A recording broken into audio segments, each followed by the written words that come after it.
So sir మీరు institute start చేయడం కోసం మీ విజన్ అండ్ గోల్ ఏంటి?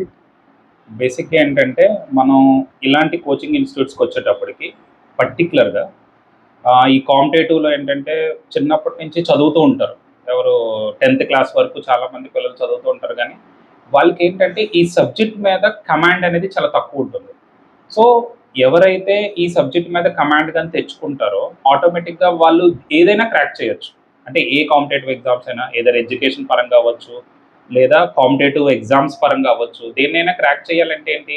సబ్జెక్ట్ మీద కమాండ్ రావాలి. అయితే నేను నా టీచింగ్‌లో ఉన్నప్పుడు, అంటే నేను అరౌండ్ 2007 నుంచి టీచింగ్‌లో ఉన్నాను. అయితే ఇన్‌స్టిట్యూట్ స్టార్ట్ చేసింది 2012లోని.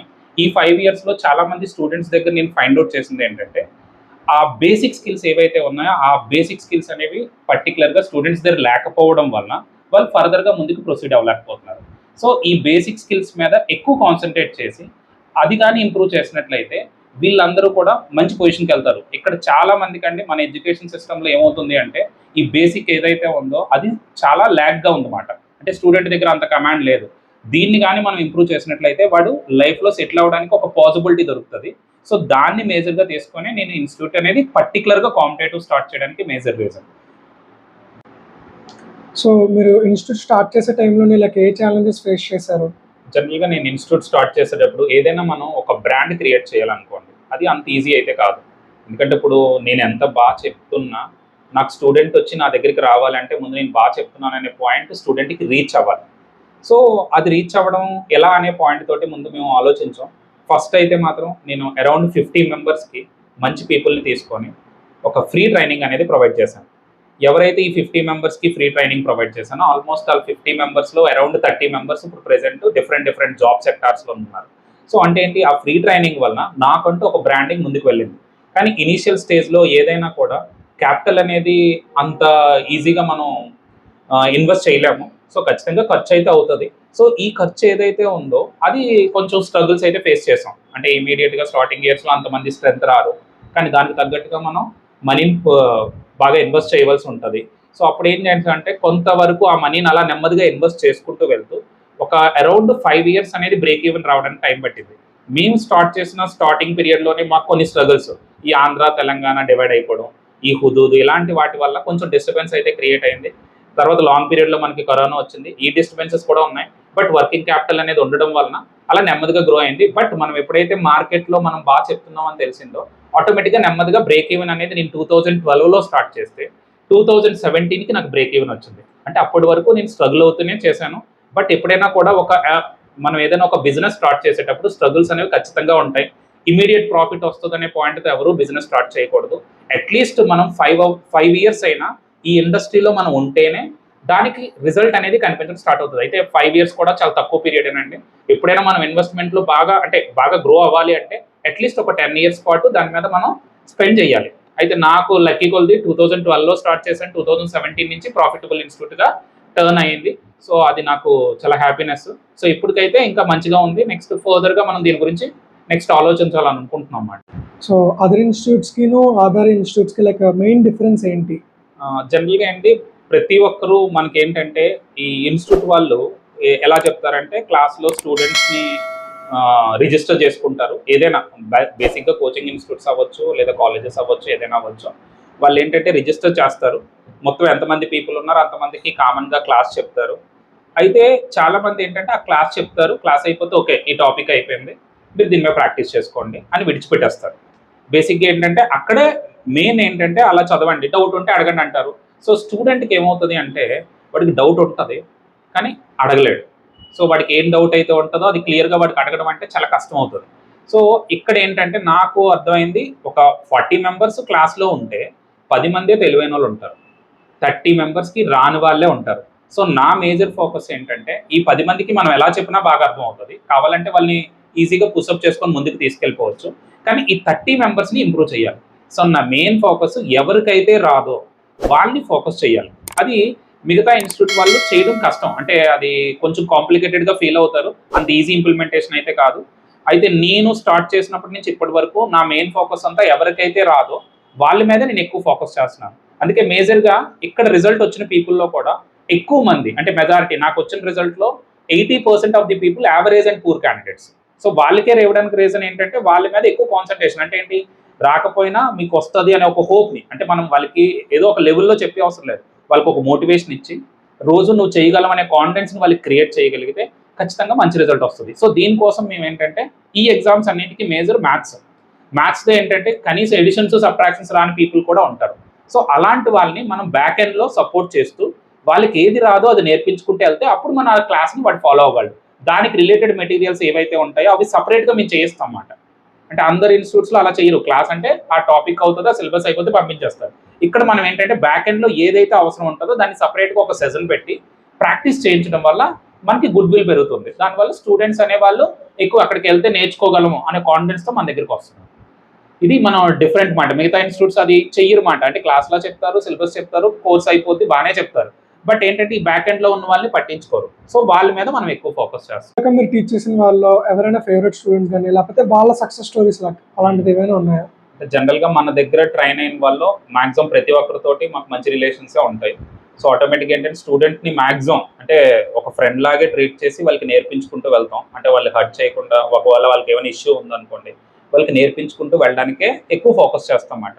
అయితే నాకు ఫేవరెట్ అంటే అందరూ ఫేవరెట్ స్టూడెంట్సే ఉంటారు. ఎందుకంటే నాకు రిజల్ట్ ఇచ్చారంటే నాకు ఆల్మోస్ట్ వాళ్ళు మంచి స్టూడెంట్సే. అలా ఇవ్వలేని వాళ్ళు కూడా నేను ఎంకరేజ్ చేసుకుంటూ వెళ్తాను. వాళ్ళు నేర్చుకుంటారు. ఏదో ఒక కారణం వల్ల వాళ్ళు ఆగిపో ఉండొచ్చేమో కానీ నా మీద నెగిటివిటీ కానీ ఏమీ ఉండదు వాళ్ళకి.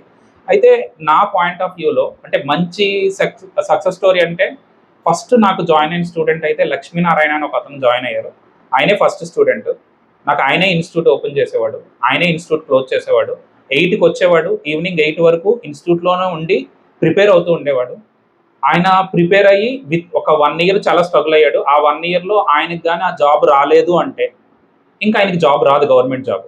సో అలాంటి క్యాండిడేట్ మాట. ఎలాగైనా రావాలనే పాయింట్ తోటి బాగా ప్రిపేర్ అయ్యి మొత్తం మీద ఆ మార్నింగ్ 8 to 8 ఇంకా ఏమి అసలు అతను ఇంకా వేరే ఎటువంటి యావిగేషన్స్ పెట్టుకోకుండా 8 to 8 ఇన్స్టిట్యూట్లోనే కూర్చొని ప్రాక్టీస్ చేసుకొని బ్యాంక్ ఆఫ్ ఇండియాలో పిఓ కింద సెలెక్ట్ అయ్యాడు. ఇప్పుడు ప్రెసెంట్ ఆయన బ్యాంక్ ఆఫ్ ఇండియాలో డిప్యూటీ జనరల్ సెక్రటరీ లెవెల్కి వెళ్ళాడు. సో అంత మంచి స్టూడెంట్ మాట. అంటే అంత బాగా కష్టపడ్డాడు. ఇలాగా ఇతనే కాకుండా ఇంకొక అతను, ఒక అబ్బాయి వచ్చేవాడు, అతని పేరు శ్రీనివాస్ మాట. ఆయన ఏంటంటే బీటెక్లో చాలా వరకు బ్యాక్లాగ్స్ ఉండేవి. ఆ బ్యాక్లాగ్స్ అన్నీ క్లియర్ చేసుకొని ఇన్స్టిట్యూట్లో ఒక 1 ఇయర్ పాటు కూర్చుంటూ బాగా పూర్ క్యాండిడేట్. ఆయన ఏం చేసేవాడంటే మార్నింగ్ 9కి వచ్చేవాడు, ఆఫ్టర్నూన్ 2 వరకు ఉండి క్లాసెస్ అన్నీ వినడం, ఇంకేమైనా ఉంటే ప్రాక్టీస్ చేసుకోవడం, మళ్ళీ 2 నుంచి మళ్ళీ ఈవినింగ్ వరకు, అంటే అతను సపరేట్గా నైట్ 11 వరకు ఒక చెప్పుల షాప్లో పనిచేసేవాడు. అంటే అతనికి మనీ సపోర్ట్ కూడా కావాలి. సో అలా షాప్లో పని చేసుకుంటూ కష్టపడి ఆ నెక్స్ట్ 1 ఇయర్లో చూస్తే ఆయన ఎన్ని ఎగ్జామ్స్ రాసాడు అన్నీ క్లియర్ చేస్తాడు. అంటే అంత బాగా కష్టపడ్డాడు అనమాట. ఇలాంటి స్టూడెంట్స్ చాలామంది ఉన్నారు. సో పర్టికులర్గా ఒక్కొక్కరిది ఎందుకంటే ఈ ఫీల్డ్లోకి వచ్చేటప్పటికి చాలామందికి డిఫరెంట్ స్టోరీస్ ఉంటాయి. బట్ వీళ్ళు ఇన్స్పైరింగ్గా ఉంటారన్నమాట. అంటే ఇలాంటి పీపుల్ని నేను కూడా క్లాస్లో చెప్తూ ఉంటాను. అంటే ఓకే, అంత కష్టపడి చదివిన అతను కాబట్టి వెంటనే రిజల్ట్ రాగలిగింది. సో ఆ పాయింట్ ఆఫ్ వ్యూలో నెంబర్ ఆఫ్ పీపుల్ ఉన్నారు. సో వీళ్ళని మనం కన్సిడర్ చేయొచ్చు అలాగా. ఓకే, అదర్ ఇన్స్టిట్యూట్కి ఏమైనా లాంగ్ టర్మ్ గోల్స్ ఏమైనా అనుకుంటున్నారా? అలాగే మనకి ఇప్పుడు ఫర్ ఎగ్జాంపుల్ ఎవరైతే కాంపిటేటివ్ ఎగ్జామ్స్ కోసం ప్రిపేర్ అవుదాం అనుకుంటున్నారో వాళ్ళు ఏ మెయిన్ స్కిల్స్ మీద ఫోకస్ చేస్తే మంచిది? ఫస్ట్ అండి, మనం వేరే వాళ్ళు ఎవరైనా కాంపిటేటివ్ ప్రిపేర్ అవుతున్నారు అనుకోండి, వాళ్ళు బేసిక్గా దేని మీద ఎక్కువ ఫోకస్ చేయాలి. నేనైతే ఇచ్చే మొదటి సజెషన్ ఏంటంటే 6th క్లాస్ కాడి నుంచి 10th క్లాస్ వరకు, అంటే కాంపిటేటివ్కి ప్రిపేర్ అయ్యేటప్పుడు 6th to 10th class maths books ముందు బాగా ప్రాక్టీస్ చేయాలండి. మేజర్గా ఐసిఐసి సిలబస్ మాట. ఐసిఐసి సిలబస్కి సంబంధించిన మ్యాథ్స్ బుక్స్, అలాగే ఏంటంటే ఒకవేళ గవర్నమెంట్ జాబ్స్కి ప్రిపేర్ అయితే జనరల్ స్టడీస్ చాలా ఇంపార్టెంట్ కాబట్టి సోషల్ బుక్స్. ఈ 2 ముందు మీరు ప్రిపేర్ అయ్యి ఎక్కడైనా కోచింగ్కి వెళ్తే ఖచ్చితంగా మీకు కోచింగ్ బాగుంటుంది. అలాగే డైలీగా న్యూస్ పేపర్ చదవాలి. దానివల్ల ఏంటంటే ఇంగ్లీష్ లాంగ్వేజ్, కరెంట్ అఫైర్స్ మీద కంఫర్ట్ పెరుగుతుంది. సో ఈ 3 మేజర్గా ఒక స్టూడెంట్ ఏ టీచర్ యొక్క హెల్ప్ లేకుండా ముందు ప్రాక్టీస్ చేయొచ్చు. అది చేస్తే వాళ్ళకి ఫర్దర్గా ఇన్స్టిట్యూట్స్కి వెళ్ళినా వాళ్ళు ఓన్గా ప్రిపేర్ అయినా రిజల్ట్ వచ్చే పాసిబిలిటీ ఎక్కువ ఉంటుంది.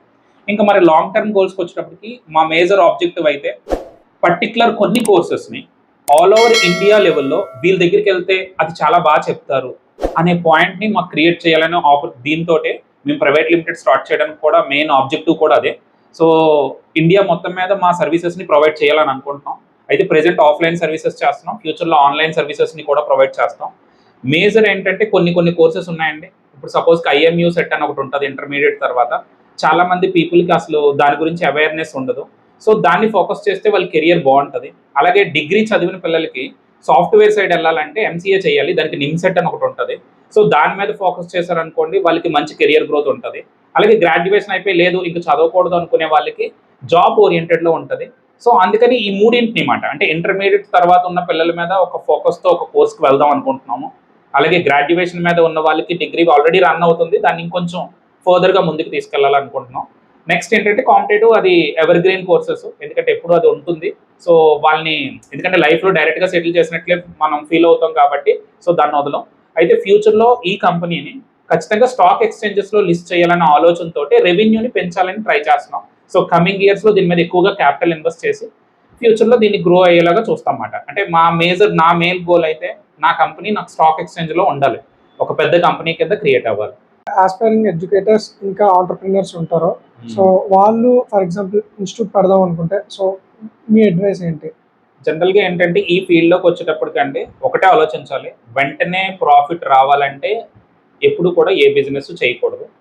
అయితే ఈ కోచింగ్ ఇన్స్టిట్యూట్లో మరీ ప్రాఫిటబుల్గా ఆలోచించి బిజినెస్ అయితే పెట్టకూడదండి. అంటే ప్రాఫిట్ కావాలి బిజినెస్కి ఖచ్చితంగా, అలాగని మరీ ప్రాఫిట్ కోసం అని స్టూడెంట్స్ లైఫ్స్తో ఆడకూడదు. ఇది ఎందుకంటే ఎడ్యుకేషనల్ ఇన్స్టిట్యూట్స్ కాబట్టి వాళ్ళకి మనం క్వాలిటీ ఇస్తూ వాళ్ళ దగ్గర మనం సర్వే అయ్యేలాగా మనం అంటే మరీ ఎక్కువ ఆలోచించకుండా నామినల్ సర్వే, మార్జినల్ సర్వే అయ్యేలాగా ఆలోచించుకుంటూ బిజినెస్ స్టార్ట్ చేయాలి. అయితే వెంటనే ప్రాఫిట్ అయితే రాదు. సో ఇలాంటివి స్టార్ట్ చేయడం చాలా మంచిది, ఎందుకంటే చాలా మందికి మనం ఎడ్యుకేషన్ అనే దాన్ని సర్వ్ చేస్తున్నాం. సో దాన్ని సర్వ్ చేసేలాగే చేస్తూ బిజినెస్ కింద గ్రో అయ్యేలాగా అంటే స్టూడెంట్కి ఉపయోగపడేలాగా స్టార్ట్ చేస్తే అది చాలా మంచిది మాట. So thank you sir for your valuable insights and your time.